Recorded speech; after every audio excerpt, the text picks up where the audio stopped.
Bismillahirrahmanirrahim. Assalamualaikum warahmatullahi wabarakatuh. Sebelumnya, perkenalkan nama saya Mas Sururatul Ula dari Program Studi Ilmu Al-Quran dan Tafsir kelas B. Di sini saya untuk memenuhi tugas mata kuliah hadis tematik di semester 4 ini, saya akan menjelaskan mengenai tentang perangkat keilmuan hadis tematik dari keilmuan primer serta keilmuan sekunder. Sebelum kita membahas tentang perangkat keilmuan hadis tematik, yang mana ada dua tersebut, nah di sini saya akan memaparkan satu contoh hadis, yaitu yang saya ambil dari kitabnya Imam An-Nasai, yang berbunyi Bismillahirrahmanirrahim.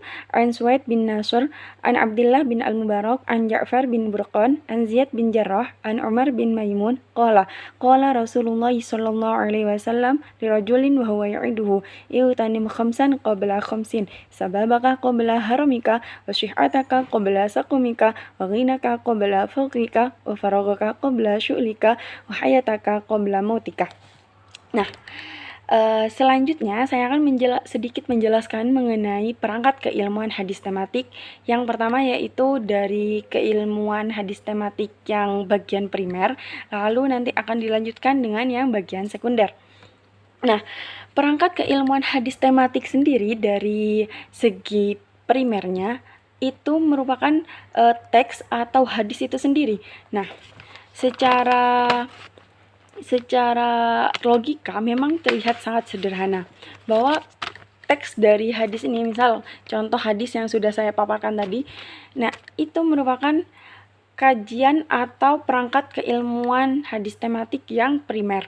Tapi dari isi teks ini terdapat dua aspek besar, yang kemudian dari dua aspek ini akan melahirkan beberapa aspek turunannya. Yang pertama ada dari aspek sanad, lalu yang kedua ada dari aspek matan. Nah, untuk yang aspek sanad sendiri, di bagian keilmuan hadis tematik yang primer ini ada tentang takhrij hadis. Lalu di bagian aspek matan ada yang namanya gharib al-hadis, lalu ada yang namanya mukhtalif al-hadis, serta muskil al-hadis. Namun, ada satu aspek paling penting untuk kita memahami dari hadis itu. Nah, yaitu aspek kebahasaan, terutamanya bahasa Arab. Karena hadis itu bunyinya memang semuanya dalam bentuk bahasa Arab, disajikannya memang dalam bentuk bahasa Arab. Ketika kita tidak memahami atau bahkan dasarnya pun kita tidak pernah belajar mengenai tentang bahasa Arab, ketika disajikan sebuah hadis seperti yang sudah saya bacakan tadi, mohon maaf, nah ini yang iltanim khamsan qabla khamsin ila akhirih, ketika kita tidak mengetahui sama sekali artinya, maka kita tidak akan dapat mengerti arti dibalik, serta kita tidak dapat memahami pesan yang terkandung dalam hadis itu. Nah, para peneliti atau para pengkaji itu bisa saja dengan menyimpulkan isi dari hadis ini lalu memaparkannya, maka masyarakat bisa dapat mengetahui pesan-pesan yang ada dalam hadis itu. Tapi untuk memastikan kualitas dari sebuah hadis, yang paling penting itu kita juga harus meneliti dari aspek sanadnya. Misal hadis itu sahih atau minimal hasan, yang dapat kita jadikan rujukan untuk kehidupan kita sehari-harinya. Nah, dari aspek sanad ini itu nanti akan ada perinciannya, akan ada sangat banyak perinciannya dari tentang harus bagaimana sih perawi itu.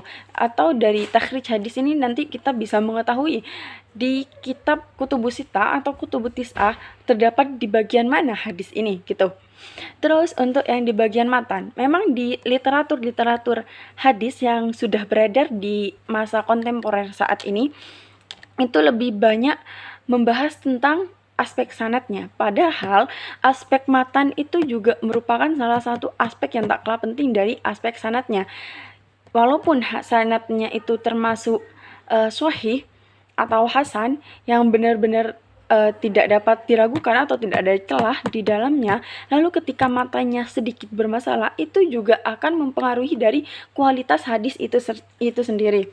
Nah, di dalam aspek matan itu ada yang pertama tentang gharib al-hadis. Nah, gharib al-hadis ini merupakan ungkapan-ungkapan khusus atau kata-kata asing yang mungkin asingnya itu di masyarakat dahulu itu jarang terdengar kata itu atau karena sebab lainnya. Lalu yang kedua ada mukhtalif al-hadis. Nah, mukhtalif al-hadis ini apabila dalam sebuah tema tertentu ada beberapa hadis lalu terdapat satu hadis yang bertentangan dengan hadis yang lain padahal satu tema, itu yang dimaksud dari mukhtalif al-hadis. Nah, secara sederhananya agar lebih memahamkan, di sini Syekh Ibnu Qutaibah memberikan contoh dari mukhtalif al-hadis ini, yaitu tentang ada sebuah hadis yang mengatakan bahwa ketika air sudah lebih dari 2 qollah itu tidak dapat dikenai najis atau tidak akan ada najis, maksudnya tidak dapat dijadikan najis.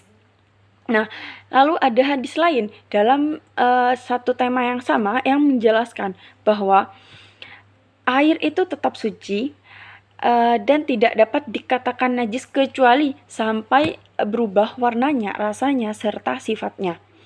Nah, dari kedua hadis ini dapat kita pahami bahwa tersebut tuh lumayan bertentangan gitu.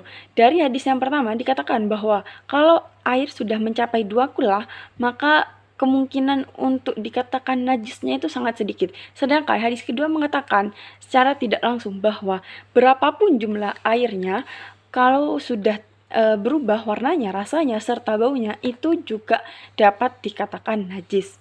Nah, untuk yang berikutnya, aspek dari matan yang berikutnya ada muskil al-hadis. Nah, muskil al-hadis ini ialah hadis yang bertentangan atau lumayan berbeda ya konteksnya dari Al-Quran atau hadis-hadis yang lain atau bahkan kajian ilmiah atau hakikat ilmiah dan sebagainya. Nah, perbedaannya ini sudah mencapai level yang tidak dapat ditolerir lagi gitu.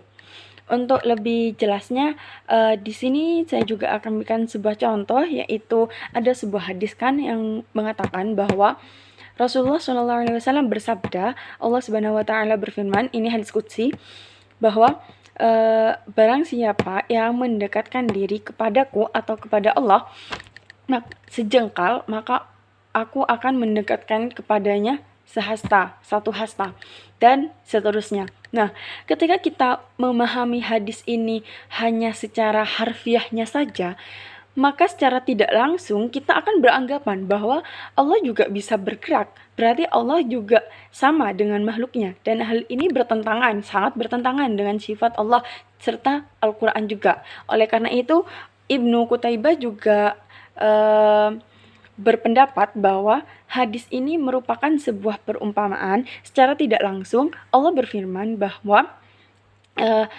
barang siapa yang dalam ketaatan, berlomba-lomba dalam ketaatan kepada Allah, maka Allah juga akan membalasnya berupa pahala yang jauh lebih banyak. Seperti itu kira-kira. Nah, untuk perangkat keilmuan berikutnya selain yang primer, juga ada yang namanya perangkat keilmuan hadis tematik yang sekunder. Nah, setiap keilmuan itu tidak dipungkiri bahwa juga bisa atau juga akan terdapat keilmuan-keilmuan yang lain yang dapat menyempurnakan kekurangan dari keilmuan itu sendiri. Tidak juga dari aspek hadis ini, terutamanya hadis tematik yang sedang kita bahas saat ini ya. Nah, untuk itu ada beberapa aspek yang dapat menguatkan dari hadis tematik itu, dari hadis itu sendiri. Nah, yang pertama ada dari perspektif sosiologi, lalu yang kedua dari perspektif historis, atau yang ketiga sosiohistoris. Nah, untuk yang aspek atau perspektif sosiologi ini, itu hadis ditinjau dari realitas zaman dahulunya, realitas masyarakat zaman dahulu. Nah, kan hadis juga itu ada di zamannya Rasulullah atau bahkan zamannya sahabat serta tabi'in. Nah, di sini kita juga perlu mengetahui aspek yang terjadi di masyarakatnya itu seperti apa, realita yang terjadi di masyarakatnya itu seperti apa. Itu yang dimaksud dari aspek sosiologi ini. Lalu untuk yang historis, Nah, ini merupakan aspek sejarah atau kaitannya dengan sejarah. Nah, ketika ini juga dapat dijadikan acuan ketika kita ingin mengetahui pesan yang ada dalam hadis itu. Semisal hadis ini ada karena apa? Ada karena sesuatu yang terjadi saat itu atau bagaimana? Begitu. Lalu untuk yang berikutnya, yang aspek paling terakhir, yaitu ada aspek sosiohistoris atau penggabungan atau keterikatan dari keduanya tadi itu. Nah, di dalam aspek ini berarti kita harus mengetahui realita yang terjadi di masyarakat pada saat itu, serta juga mengetahui aspek-aspek sejarah yang terus berkembang, yang dapat kita jadikan rujukan kebenaran yang terjadi pada saat itu. Jadi, secara tidak langsung aspek sosiohistoris ini akan sangat berguna ketika kita akan mengkaji sebuah hadis untuk mengetahui atau mendapatkan pesan-pesan di balik hadis tersebut. Nah, sekian yang dapat saya jelaskan, kurang lebihnya saya mohon maaf yang sebesar-besarnya. Wassalamualaikum warahmatullahi wabarakatuh.